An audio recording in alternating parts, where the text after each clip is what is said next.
Welcome back to Tales from the PowerAge. Hope you're well. And as you can see from the opening credits tonight, we're taking you all the way back to 1990, and we're doing killer albums from 1990. Right, how does that work? I hear you cry. If you're not watched one of these before, we curate 12 of the best heavy metal and rock albums from 1990. We pick 3 each. We then have a little vote off camera, and then we present our top 5. Now, there's going to be a fair bit of controversy tonight because at this time in 1990, music, fashion, and style was changing, certainly in the rock genre. But we'll talk a little bit more about that later. What else was going on in 1990? Well, there was a reunification of Germany. So for any kids watching, Germany used to be split in half, east and west, and that unified into one. Margaret Thatcher, she was a prime minister. We're not going to get political. We'll talk about that, but she resigned. And what else happened? Oh, Madonna was top of the charts. But you'll be glad to know we're not going to be talking about any of that tonight. We're talking heavy metal, we're talking rock, we're talking rock and roll, we're talking thrash. And there was loads of it in 1990. Now, before we get into it, please ring the Hell's Bell. Please give us a sub.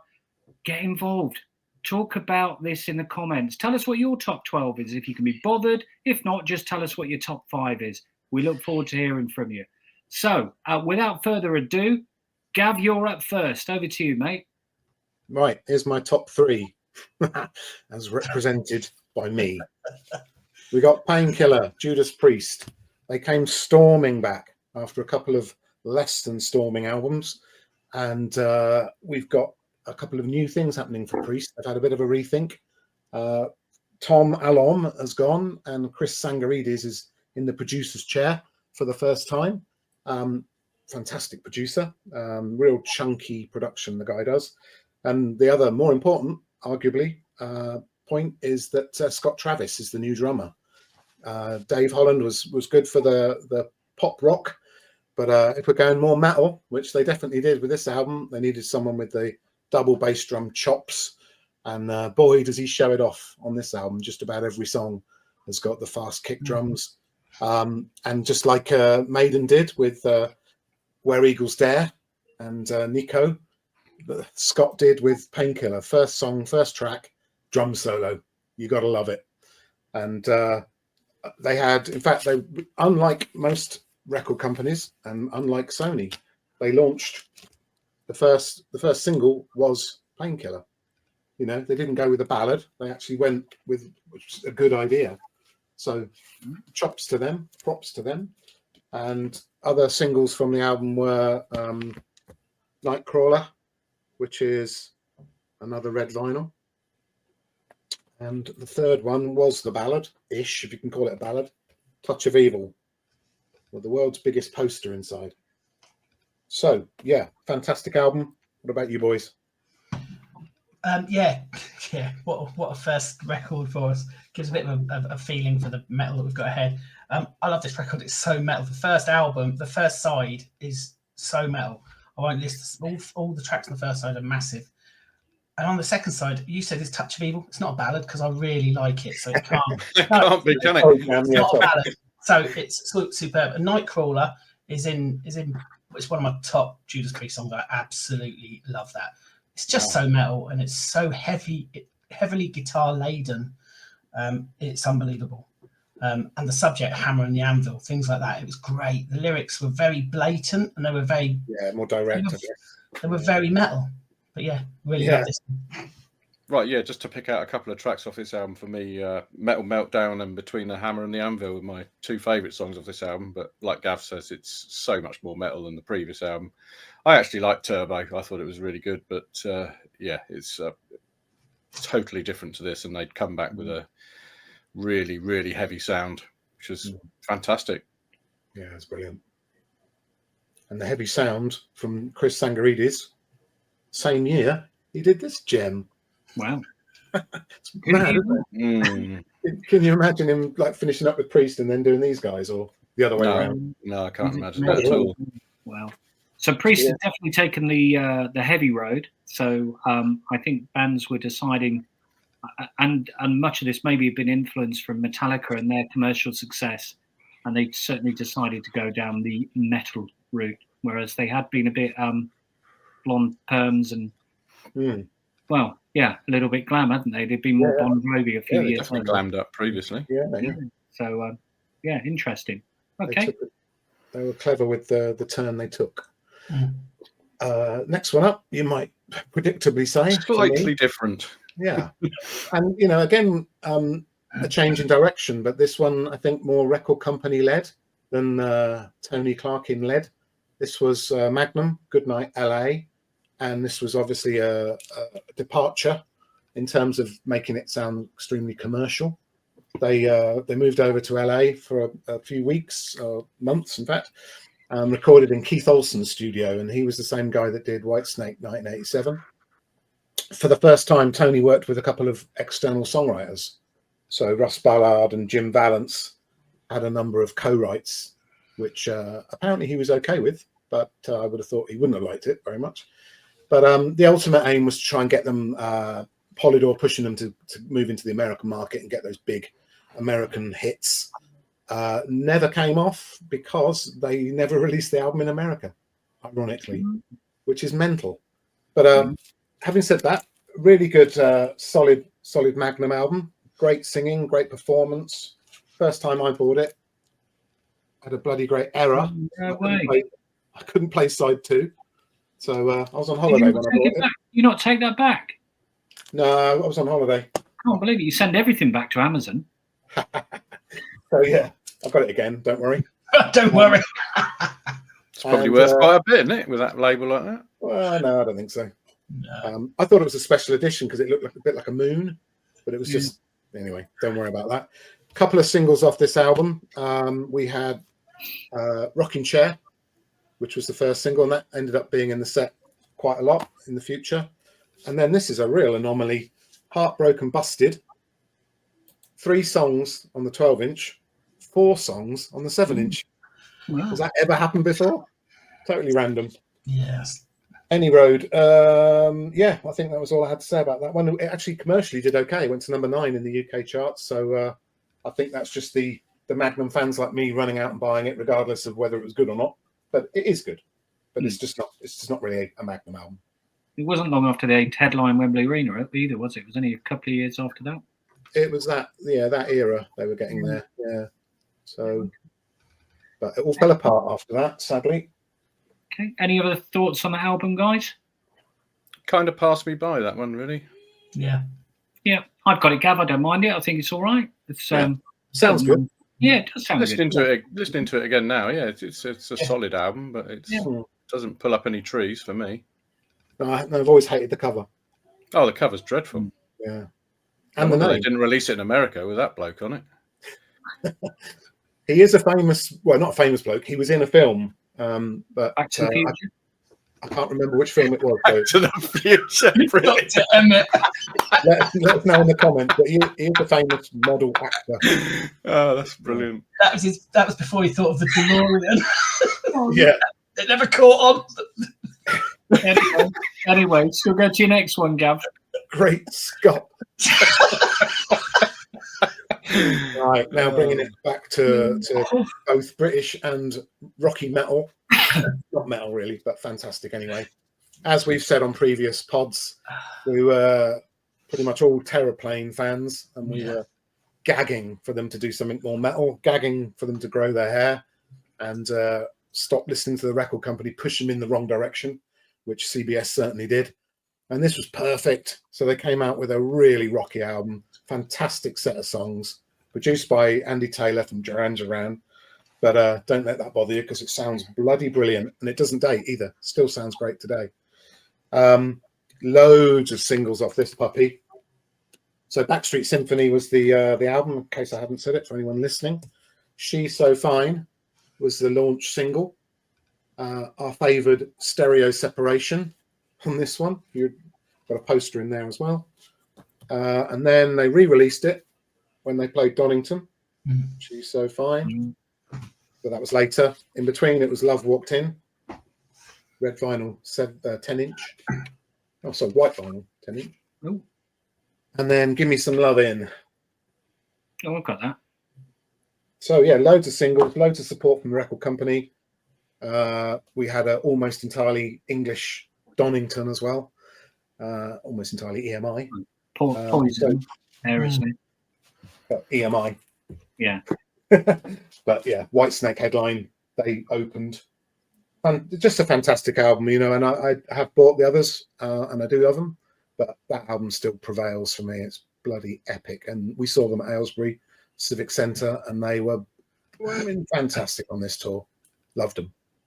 Jam? Yeah, they were. This was a great record, wasn't it? When it came out, and we saw them, and as you said, the record company, we always felt a bit sorry for them as Terraplane because we supported them big time. We bought their records, we bought their singles, and we loved them. But it was not happening. It just goes to show their decision to almost rip it up and go again. For me, the vocals in this are just outstanding. Such great vocals, and the rhythm guitar throughout this, it just keeps on a chugging. It's great. It's quite on a re-listen. It's almost like grown up melodic rock. We didn't have a lot of this at the time, and you're going to see there's a lot of metal going around at the time. This was a very grown up record, I'd like to say, and it went down really, really well. But it's the way they delivered it, and that's such a great vibe, didn't they? They really did. They were a modern day Bad Company. They were it was very much free. So this was classic rock.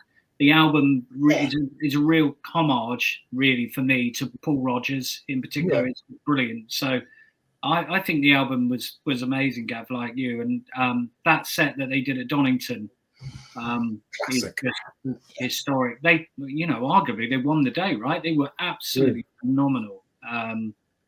And it's just a great album. To your point, it still sounds brilliant today. So if you've not heard this, and Thunder isn't on your radar, go and check it out, because there's not a bad song on this album. It's absolutely superb. Yeah, and live, the thing that really impressed me was their backing vocals. Do you remember everybody came forward and sang? And I always loved that anyway. But yeah, two guitarists and a bass player moving towards the mics. Brilliant. EP style. Let's pull through a Marshall. You can't beat it, right? Damn right. Yeah, so that's my three. Okay, excellent. I think Jam's up next, so over to you, mate. Scorpions, their 11th studio album, Crazy World. It actually featured 7 songs written by a very busy man, Mr. Jim Vallance, who's already I know, 7 songs. Not, interestingly enough, Wind of Change, which lifted this album over and above. I mean, this for me was an upgrade for the Scorps on Savage Amusement. It's a really good album. It's taken a slightly heavier turn with a few tracks in it. The title track, Crazy World, I really liked because I wanted them to be getting heavy, and they did. It's got a few great tracks on it. One of my favourite Scorpions tracks, which doesn't get the coverage it should, is "Don't Believe Her." I've got the 12-inch of that. It was one of the singles. It's got "Tease Me, Please Me." It's got a few really great tracks, but overall, there was a lot going on. Dill mentioned it in the intro, and Scorpions with Wind of Change, that lifted them above everything else. They released that at exactly the right time. It went, stratospheric as any song can be. And it was actually more important almost than anything that they could have done, the coming together of the world, so to speak. And it was massive for us. And at the age we were at, seeing the Iron Curtain was coming down and actually seeing physically the Berlin Wall coming down, where you could actually see something tangible, it was massive. So not getting political, but massive, that song. And this is a really good album. I really liked it. Some people might say, oh, it's not Scorpions' best. No, but I'm a massive Scorpions fan, and I love this record. Have you boys got any thoughts on this one? Just the first couple of tracks for me, Jam. Yeah. It starts off so well. The first 2 tracks are bloody brilliant, but then it really kind of tails off for me. So... Yeah, this one passed me by a little bit, but it's interesting. I know I'm having a pop at Jim Vallance, but there's a certain influence, and there's a certain formation, there's a certain structure to, and you can hear it when you know that and you listen to it. You might think, okay, that makes a little bit more sense with some of the sounds on some of the songs. But yeah, it's a strong album. I really like it, and I actually have always listened to it. It's one of those records that's never far away from my listenings. So yeah, that's my number 1 record up to date. Scorps, Crazy World. Next one, which you couldn't really get more different. This is now, here we are, the debut. It's Love Hate, Blackout in the Red Room. We saw them in Milton Keynes at the Wolfton Centre. I had to look it up, the Wolfton Centre, because I thought, is that really a place? Yeah, got the ticket. And I looked it up, and the Wolfton Centre in Milton Keynes, it had bloody everyone there for a few years. Everyone played. great venue. It was a leisure centre, and they all went there. I saw them there. They blew me away. They were brilliant. Great sleazy rock metal sound. It was Skid Row-esque, and it's about the attitude. At the start of Straight Jacket, he says, "Gonna get me laid," and it was just a statement. It was just let's take it from there. I mean, Straight Jacket, if anyone knows the song or anyone listens to the song, basically it was the story of my life. Because I worked in a bank and I bowed to the man. The man paid me my wages, so I was in a straitjacket constantly from 9 till 5. Whereas this album was a middle finger to the whole wide world in my little head. So I loved this. So I would finish and I'd undo my tie at the end of the day and I'd put this this CD on in my car, and this would be blaring full blast, and I'd be shouting back every single word. I loved it. Why do you think they call it dope? It's got a brilliant Frankie Goes to Hollywood type bass line at the start. Yeah, that's right. Yes, it certainly is. Great. And I put in my notes, it was us. It represented a moment in time. And for me, it stands alongside Guns N' Roses' Appetite for Destruction in that way. Now, Jizzy Pearl of Love Hate, he said, I'm going to leave his words for us guys. He said the decadence and the vulnerability of being young and out of control is all there in the music. And that sums it up for me. So, boys, what's your thoughts on this baby? Well, I loved it. So this really sang what I was doing at the time. So unlike these boys, I'd shipped off to university and I was in living up in Birmingham, and I saw Love Hate as well, and I was out to gigs constantly, 2 or 3 times a week. And these were floor fillers at the rock club. So used to be Edwards Number 8 every weekend, and it was great. You know, that used to have 3 floors, and it was just the best place to be, out banging your head to Blackout in the Red Room and Rock City as well. And I can't remember what the club was called in Manchester, but there was a club there on Oxford Street that did a rock night, or the rock club. But Edwards Number 8 was the one. And as Jam's mentioned, a couple of the tunes, Blackout in the Red Room is probably one of the best starts to an album from that era. Absolutely super. When I first heard that, the guitars are just so heavy. Yeah. For what we would call a glam metal album, it's the heaviest guitars you'll ever hear in your life. It's just unbelievable. The production's brilliant. Yeah, it is. The production's really good. Yeah. And the cover. I love the cover. The bass player did the cover. Did he? Yeah. He writes most of the songs as well. Huh? Yeah, it's cool. It still sounds great. And Planet Rock play Blackout in the Red Room still a lot now. They play it all the time, don't they? Yeah, it's totally brilliant. I love it. So, again, another one. If you haven't heard it, check it out. It's great. And I think Jizzy Pearl's still out and about running the club gauntlet, and definitely worth seeing, because some great songs on this album. He's got a good YouTube channel as well. If you've got a spare few minutes, it's really quite intelligent. It's good. Yeah. Well, you might not after you've watched all our videos, but all of ours first, and then if you don't want to watch them all again, watch his. Yeah. Okay. Next one, Jam. Which brings me on to the third one of the top 3 of this year. This is groundbreaking for me. Many of our group of mates, Suicidal Tendencies. Now, Gappy loved Suicidal Tendencies, and he had their albums, but this one for us, it was one of those records that actually came into our friendship group, as they call it now, and it affected pretty much all of us. It was the music, the lyrics, the delivery, it was the attitude. It was outstanding. The attitude. Oh, we absolutely loved it. There's stories aplenty around this, and they've been mentioned in different pods. We've done Clash of the Titans, and it's hard to know which ones to mention now, but it's safe to say that Gappy there, for fun, we'd be in a pub. If it went quiet, we'd say, "Gaps, you can't bring me down," and he'd literally just spit. He spit the lyrics of that track, and it was just brilliant, and we loved it. So much attitude. If you know what I'm talking about, then you'll know. If not, put this record on. But it affected all of us, and they were very much a part of our lives. And again, it was a statement of where we were at this time in 1990, and how old we were, and what we were going through. And again, it brings it back. Great intro for you this year, not as always, but there was stuff happening politically, and it was affecting everyone. And we were right in there as as kids, as 19, 20-year-olds. And this really did help us to vent our rage.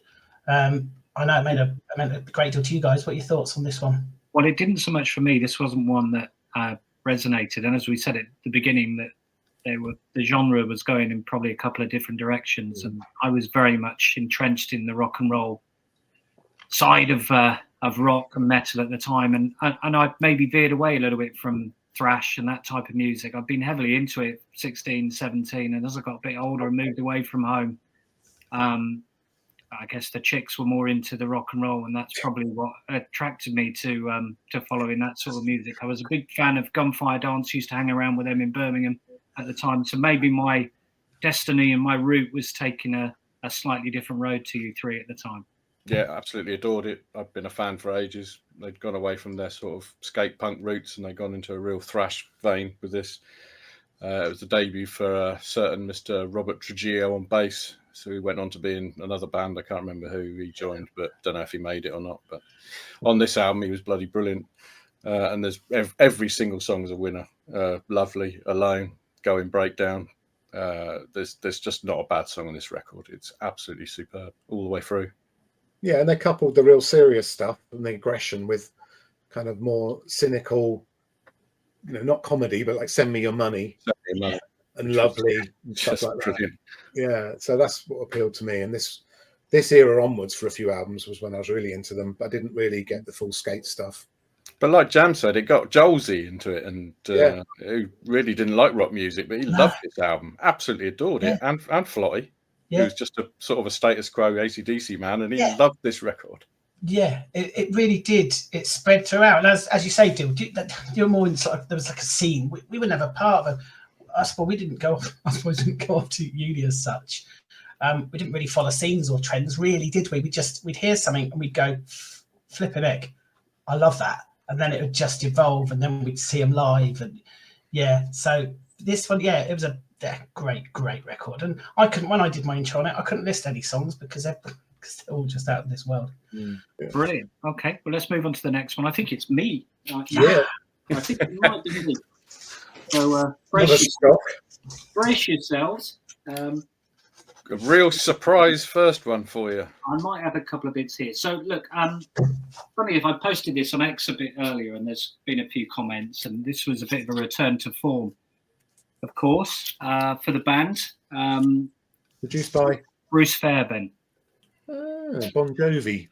Yeah. So there was definitely a different feel to the album. It sounded different, and I think a couple of, there are some huge tracks. The first one that obviously comes to mind is Thunderstruck. So there were three singles off the Absolute album. classic.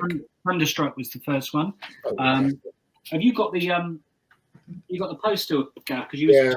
Yeah. So same here as well. It's an enormous poster with Angus's guitar, the Gibson SG standard, obviously.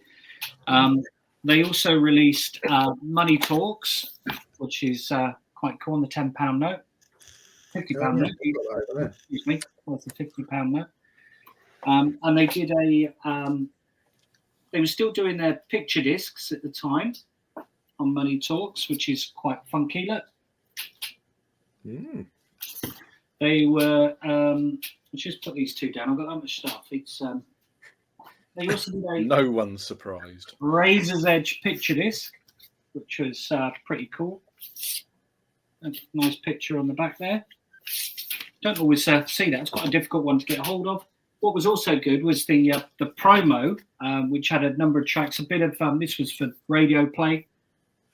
A bit of history of the band, and this, of course, is on red vinyl. This is going to cost you a few quid if you're trying to get hold of that.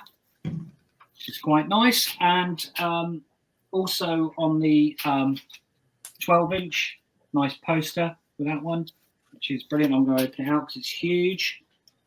A couple of other singles that came out. Another couple of singles or formats were Are You Ready? This was the following year. And this is a nice one, gatefold. There's the single with the obligatory Donington patch, which they headlined in 91. And there was also this special numbered satchel which, I've got a couple of those as well, which is cool. Now, the tour lasted just over a year. Lots of things that came with the tour. The Dollar Bill, which came out, so when they played Money Talks Live, which is a great tune. All of these came out everywhere. They just thinking back to some of the tracks. So Fire Guns, Jam's favourite song, Shot of Love. She's brilliant. Yeah, it's a good album. Yeah, it's all right. I mean, there's you could argue it's not a couple of fillers. It's not maybe their greatest album, but it was certainly a return to form. And I think it sounded the best of the albums that they've released post Those About to Rock. Sounded really good. The production on it's fantastic. And 12 songs.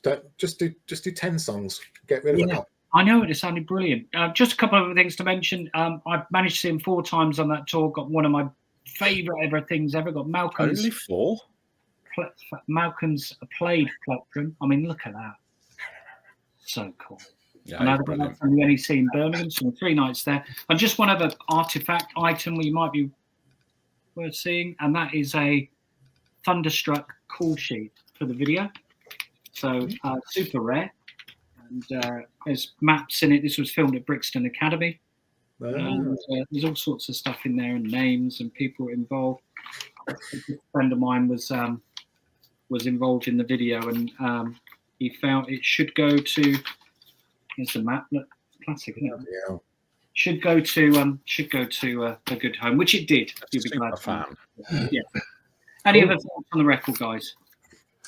Yeah, for me, I mean, I would say it's a great record. It was a great record, and especially when it came out, I really liked it. We saw them on this tour, of course. It has, as you said, Shot of Love. I honestly, if anyone's watching this going, oh, it's brilliant. It's brilliant. Put it on your headphones or put it in. It's got your split stereo. It's a brilliant track, and it's so unsung. But Thunderstruck and Fire Guns, again, are brilliant. The difficulty that you've got in hindsight with this record, for me, shoot me down if you want, is that, of course, you're going to look back a few years after this. At the time, it's great, but you're looking back, you're going to go to your AC/DC records. You're not going to pull out Razor's Edge to listen to. You're probably going to put a different one on, because if you put this on, there are a couple of fillers. This has got like your Mistress, Rock Your Heart Out, Mistress at Christmas. There are a few make weights in it, and I think that's the only area, because it's got 3 or 4 absolute bangers. Yeah. Again, they're so diverse. You know, it's not bland all the way through. There's some absolute stonkers on there. Yeah. Yes, that's the thing. But, I think Chris Slade sounded good on this as well, Gav. I don't know your thoughts. I think he sounds all right, doesn't he? It's a real sort of bit of a punch, for sure. Yeah, it's another one which didn't really float my boat. I like Blow Up Your Video, which is I think it was the previous one when it did Blow Up Your Video before this. Yeah, 18. And I really like that, but the production was a bit ropey. But when Thunderstruck comes on, I mean, it is without doubt one of AC/DC's greatest songs ever.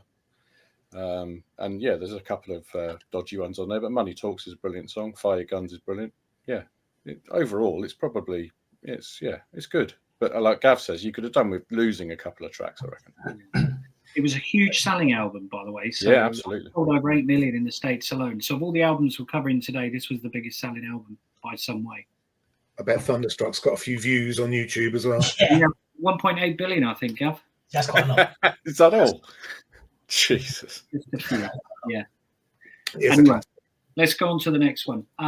This album's really close to my heart, because I've been watching these guys for a few years prior to moving up to Birmingham, and I love the Quireboys. I mean, I just thought they were a British band, and you just wanted a British band to bring out an amazing album, and we were quite starved of that, I think, if we're honest, at the time. And I remember the album coming out on Parlophone, which again was really cool at the time. And yeah, there you go. So there's the album. That's my copy, which is signed by all the band. Oh, hang on. Pretty cool. Have a look.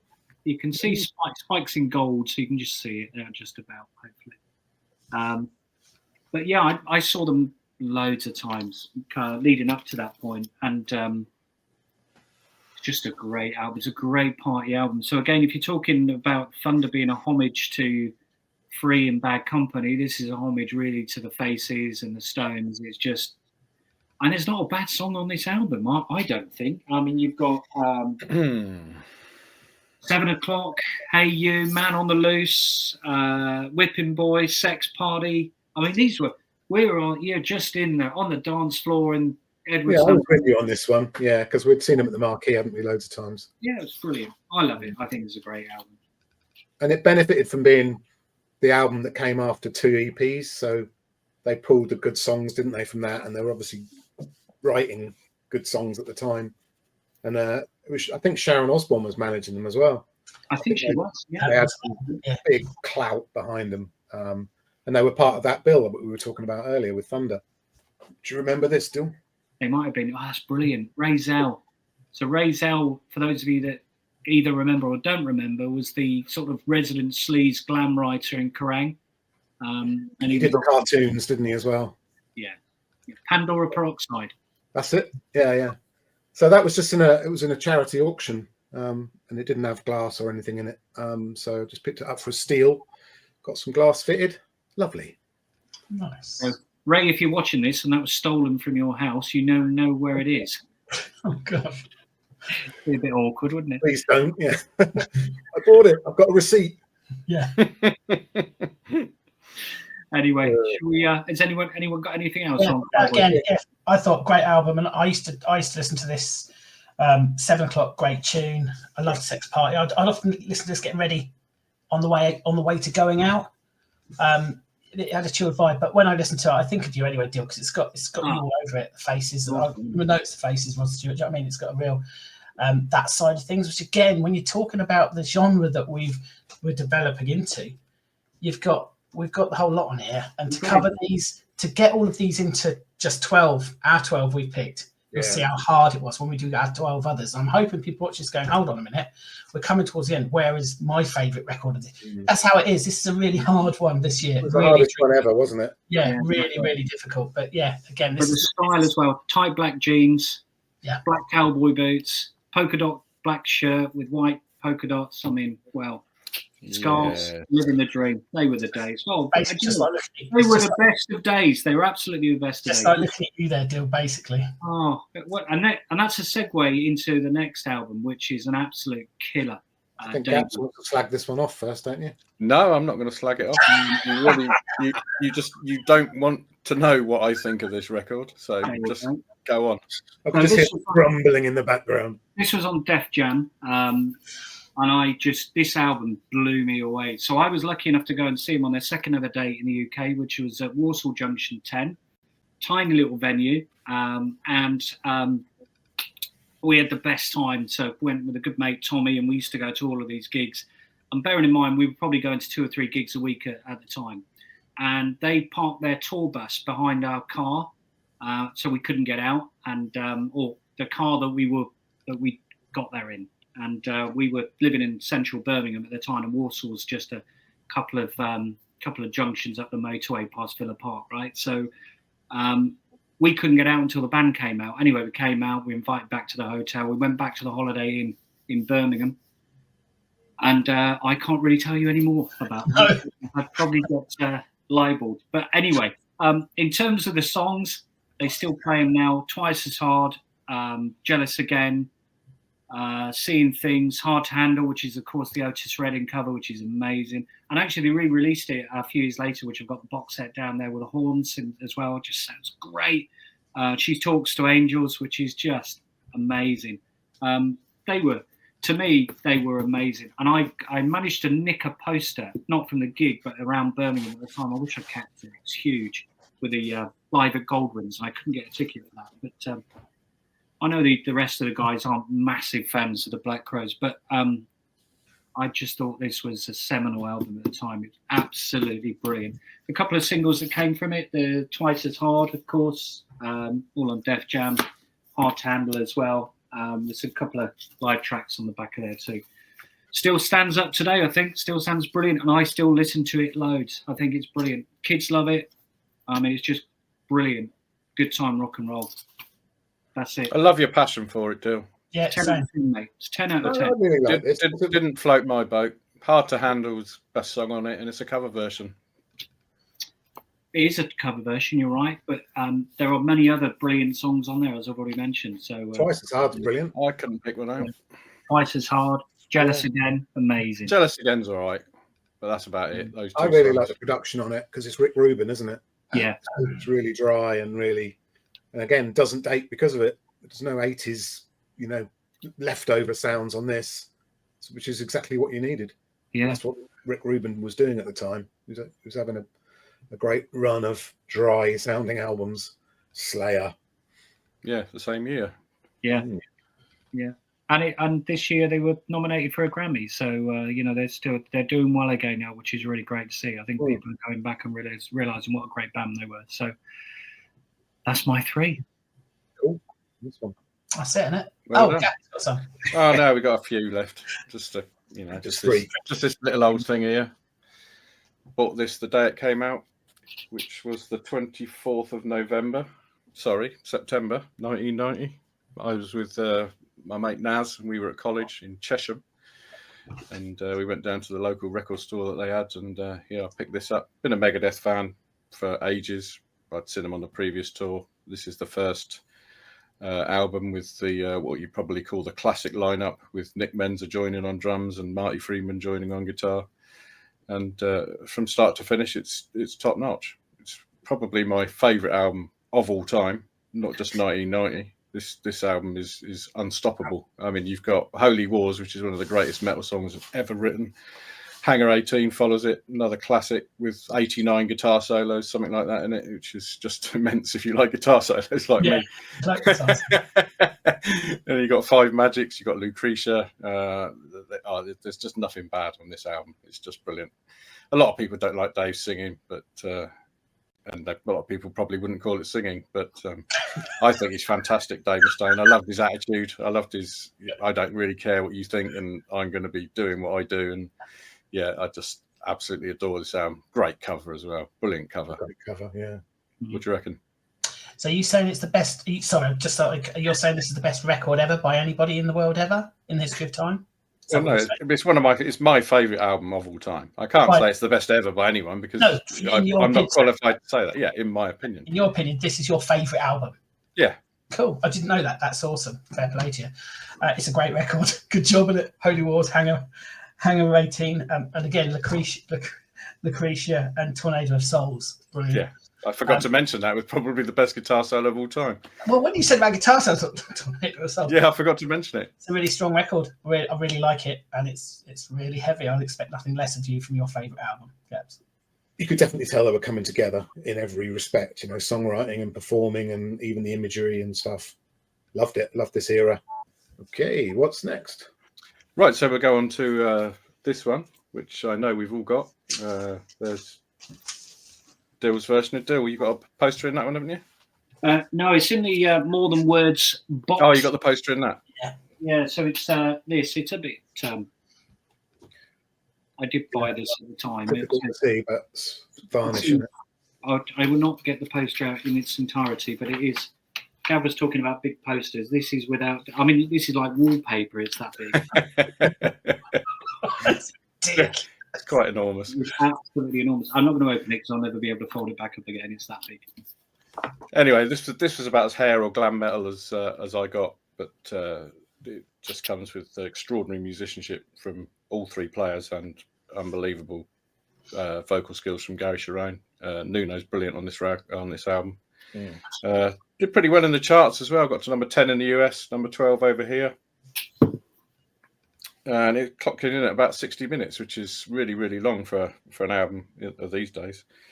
Decadence Dance is probably my favourite track on it, and it was the one that blew me to bits when I first heard it. We were in a dorm room at college, me and Naz. We were at college in Chalfont, and we went up to some guy's room, and he randomly put this on out of nowhere, and me and Naz just stood there, jaws dropped, jaws hit the floor, couldn't believe what we were hearing. It's just utterly amazing. Some bass playing on here that I couldn't even dream of being able to play, and obviously guitar playing that most people on the world couldn't dream of being able to play. And the songwriting is fantastic. It's obviously the massive ballad More Than Words with some of the best backing vocals you'll ever hear in your life. I expect even shut up, Jam. I reckon you must love that song. It's a bit too long. Come on. It's a 5.5 minute track. It goes on a bit, doesn't it? Not being funny. But you got to get the funk out with an amazing bass line. Susie, It's a Monster. There's so many classics on this album. It's just brilliant. And again, it's one of those that I will put on all the time up until now. Yeah, just love it. Sounds great as well, doesn't it? Oh, it doesn't date. It's like you say with the Thunder record, it doesn't date at all. There's no No. way you'd know it was from 1990 if you put it on now. It's an amazing record. Yeah. I saw them at Wolverhampton Civic Hall, so I was just showing you the ticket. I've got a feeling that Alice in Chains supported, but I can't remember if they may have done. £11 your ticket as well. That was quite expensive then, but ironically, I'd never really noticed this on the ticket. Radio 1 FM presents. Ooh. Wow. Well, what about They that? were getting involved in, but they were, because they were covering Burlington and stuff as well, weren't they? Monsters of Rock. Yeah. They were getting involved a bit with the change. It was an in-between time, wasn't it, with music? Yeah. So, But it's a super album. That great, and another floor filler in the rock clubs for sure. Hate the cover. Yeah, the cover's not too good, is it, really? dog shit, isn't it? It wasn't an album for me, not going to lie. Sit on the fence there. No, I just finished. No, it wasn't an album for me. Simple as that, really. Didn't get on with it. Really? That surprises me. That's And the surprising. dude cropped up for Van Halen as well, and I was like, yeah, no, not Oh for yeah, me. that's different. No, I know exactly, but it's just it just didn't float my boat. Well, I'm surprised. Okay, cool. Next one. I think you got one more, haven't you? I have, yeah. We'll probably go on to the heaviest album of the year. And again, one of my favourites of all time. I mean, it's with the holy triumvirate of Slayer albums. You listen to Rain in Blood and you think you can't get any better, and then you go on to South of Heaven. Yeah, it might be a bit of a different production, but again, it's utterly brilliant. And then this lands in 1990, still with Rick Rubin producing. It's again, got this on the day it came out. This nice hype sticker on there. I haven't got that Brilliant. Yeah, you can't pick this up for less than a few quid these days. That didn't get damaged in the flood, though, Gaps. No, thank God. No, nor did Megadeth. Those ones were safe.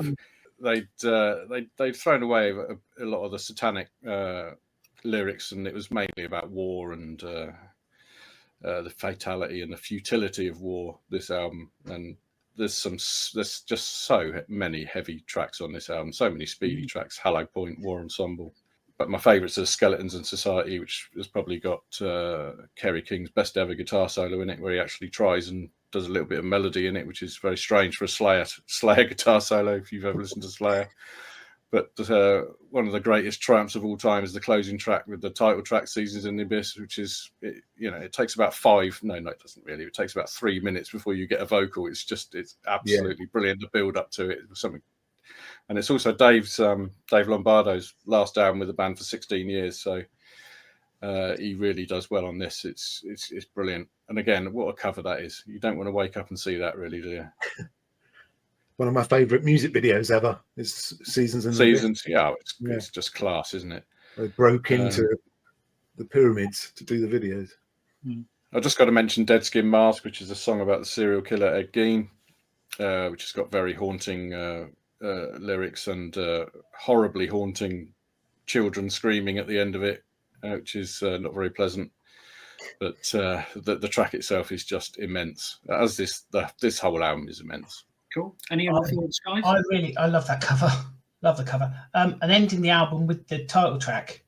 Interesting. Yeah, it's unusual. Yeah. Again, it's cropped up with us before when we covered different records, but interesting, and it's such a great track. So it's an interesting way to finish a record off. But yeah, I love that cover. Yeah, I love the production. I love the drumming. Yeah, those three albums, like you say, Gaps were my Slayer. Purple Patch. Loved it. Cool. All right. Well done, Gaps. There's your three. Well done, Gappy. And you could see which road Gappy had gone down. So, and I think he only did Extreme just as a sort of a left field choice, just to show that he's got musical taste outside metal thrash. Anyways, there were a bunch of other albums that came out in 1990, which I think many of you may or may not think should have been on their top 12.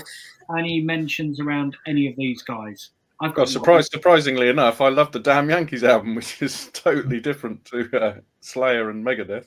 Yeah. Absolutely brilliant record. Yeah, it's a great album. We really struggled to not put this in the top 12. It was getting a lot of votes. At one point, I think it was in the top 12, but Yeah, exactly. anyway, that's another story. Yeah. For me, I mean, I know Poison Girl used to get a lot of grief and taking the mickey out of, but I loved that. I listened to that. I You were certainly fighting for this one, weren't you? Yeah, I remember you loved that. yeah. I liked No Good Fun. Dill, you must have loved Poison. Yeah, I do. I like the album. I've got. Well, you know, I did. I've got. Yeah. I've got all those old Poison records. I love this one though. This one needs a shout out, and this is Slaughter. Stick It To You. Amazing record. This. They supported Cinderella on their tour, who I also saw Wolverhampton called. Funnily enough, brilliant gig, and a great album. Definitely worth a listen. Shifted 2 million copies that in the States, unbelievably. Warrant though, just worthy of mention. Yeah. I mean, it's a much better album than it gets. It's heavily criticised for ruining that genre of at the time. That was the one that sort of is regarded as killing it. But you know, Uncle Tom's Cabin. There's some good songs. Brilliant. That song's brilliant. Yeah, I was campaigning for that one just because I really think that's their only shot. Yeah, you know, but you know, probably similar to Slaughter as well. But you know, it's probably controversial to leave Maiden out, but we all felt quite strongly that it wasn't their finest effort. You know, it's without doubt Martin Birch's worst production effort as well. Yeah, I mean, I was trying to play it today, and I was thinking it can't be as bad as I remember, and it's not that bad. I mean, it's talking about Maiden. How bad can it be? But I can never get over "Bring Your Daughter to the Slaughter." I just hate it. Which so is much. my favourite song on the album. I like Just the song. to mention that we're totally poles apart on that. I think it's the only good song on that record. I just can't stand it. I like Tail Gunner, but with that record, I remember buying the pre-recorded cassette at the time because we were, you know, I was driving. I bought it and I put it in, and I just thought I'd been done. Do you know what I mean? I thought there was something wrong with my copy. It was so poor. We were listening to it, Jam. You put it in when we were coming back from a gig. I can't remember. It was at Hammersmith Odeon. I can't remember which gig it was, but you put it in, and we turned it off after 2 songs because we just. And it's such a shame because any Maiden record, in my opinion, should be in our top 12, but none of us could get it in there, and we have to call it as we see it. We have to put the records that we're passionate about and that we put in, and that didn't make the cut. So no. You know, Holy smoke! It's silly. It's dreadful. Yeah. There's another 6. There is another 6. Well, Alice in Chains gets a brief mention because they're on the ascendancy, aren't they? Yeah, they were on their way with that kind of quality. And I did see him. I'm sure it was Supporting Extreme. I'm pretty sure it was. But yeah, it's a couple of worthy of mention. Random ones in here. Yeah, Cinderella, which didn't make it. Actually, it's not a bad album, but quite a difficult one to find on vinyl now. Yeah. Rhino Bucket, which is a favourite. For the AC/DC fans amongst you. I love That is a great I album. love this. It's amazing. So that's cool. Pantera, so big one for you boys. Yeah, just about to hit their peak. I mean, this is a good album, but it's got all the It's not Vulgar Display, is it? hallmarks of where they're going. You know, and they just fine-tuned this album to make Vulgar Display, which is by far my favourite Pantera album. And then we've got Fish, who's just recently retired or retiring. Yeah, this is a very strong album from the man, but just didn't make the final. You know, obviously we vote for all of them, so if we all don't consider it to be in there, it's not in there, guys. So same with Anthrax. I mean, God, that's a good album. Yeah, it is a good album. Yeah, they were still. We're big fans of Anthrax as well. And then I just want to mention the Vicious Rumours album because none of the other boys knew it or know it. was there a Dance Troupe on Top of the Pops? Absolutely fantastic record. If you've never heard it, I did. Yeah, I listened to it. What 80s production? Yeah, it is. The production is very 80s, Yeah, but there's some real storming tracks on that album. Tunes, yeah. Definitely go and have a listen to that. The vocals are amazing. Okay. And as Dill said, the Rhino Bucket. Just to, if I could have had 4 albums, I'd have had that because I played that to death. Yeah, we loved that album, didn't we? Brilliant. Yeah, it's good car drive. It's good driving music. That It is. Yeah, Absolutely. Yeah, absolutely awesome. yeah, cheers. Right. So there's your 12. There's your 12 we didn't pick that we just gone through. There's the 13. And let's go to the. Oh yeah, we got an EP there, which was rather good. Yeah, we just wanted to mention for all you Wolfsbane fans that this got disqualified on the basis that it was an EP. So no live albums, no compilations, and no EPs. But We absolutely love them, and so much so I found the Christmas card inside. Yeah, well done. So we love you, boys, but yeah, disqualified, I'm afraid. Yes. Hence the program being about albums and the Yeah. top 12. So whilst we are thinking about that, there are the top 12 classics that we picked. And without further ado, we're going to go over to our resident Tommy Vance. Yeah. Thank you. Yeah, see that? Yeah, cheers, guys. This has been a really tricky one. So here are the official top 5 killer albums from 1990, according to Tales from the PowerAge. Okay, kicking us off. This one is definitely from the upper echelons of heavy metal. In at number 5, it's Slayer, The Seasons in the Abyss. I think you're getting the message. It's metal time, and at number 4, we have Megadeth with Rust in Peace. Paracetamol, ibuprofen, Judas Priest provided us with our painkiller. And it's number 3 in the official top 5 killer albums from 1990, according to Tales from the PowerAge. Lovely, lovely. Yes, at number 2 is the most superb Suicidal Tendencies with Lights, Camera, Revolution. Okay, this is a truly superb album, and again, it was very much a statement for where we were as a group of mates. May not have sold the most units, but in this part of the world, it was massive. And at number 1, it was Love Hate, with Black Album Bedroom. Over to you, Dill. Well, there you have it. Very interesting. I think that says a lot around what was going on in our lives at the time. Yeah, these boys were into thrash and hanging out with other boys, and I was hanging out with Boys look like girls. especially for Ballo. Anyway, hope you enjoyed that. Please tell us what you think. Hit the house bell, give us a like, subscribe. Tell us what your top 5 was from 1990. This was, as the guys have already said, probably the hardest one. And the genres were really taking clear paths. Mm-hmm. I took one path and these guys went down the other path, certainly in 1990. And we've all got back together again in our later lives. So that's all good. So shall we go to our other channel, which is Tales from the PowerAge Live.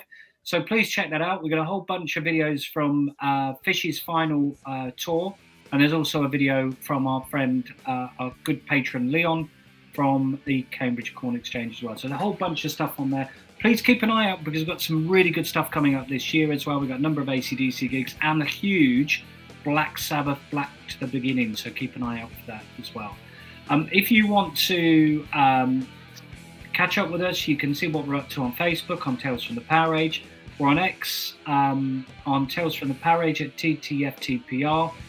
We're also on BLUESKY, on BLUESKY Social. I'm not going to read all that. We're on Instagram on Tales from the PowerAge. So if you want to see what Gappy and his family are up to, check out Instagram. We're on merch on Tales from the PowerAge, MySpread shop.co.uk. Is that where you got that from? Yeah, there you go. Yeah, look at that. It's great. It's brilliant. Love that. Awesome. And you can check us out online at www.talesfromthepowerage.com. Well, there you go. That's 1990. Lots of things happened in 1990. Lots of things happened to us in 1990. But what a year it was for heavy metal. So tell us what you think. Hope you enjoyed that. See you soon. Cheers, bye. See you later, people. Cheers, guys. Controversial. Wow, the metalist of metal top 5 for us.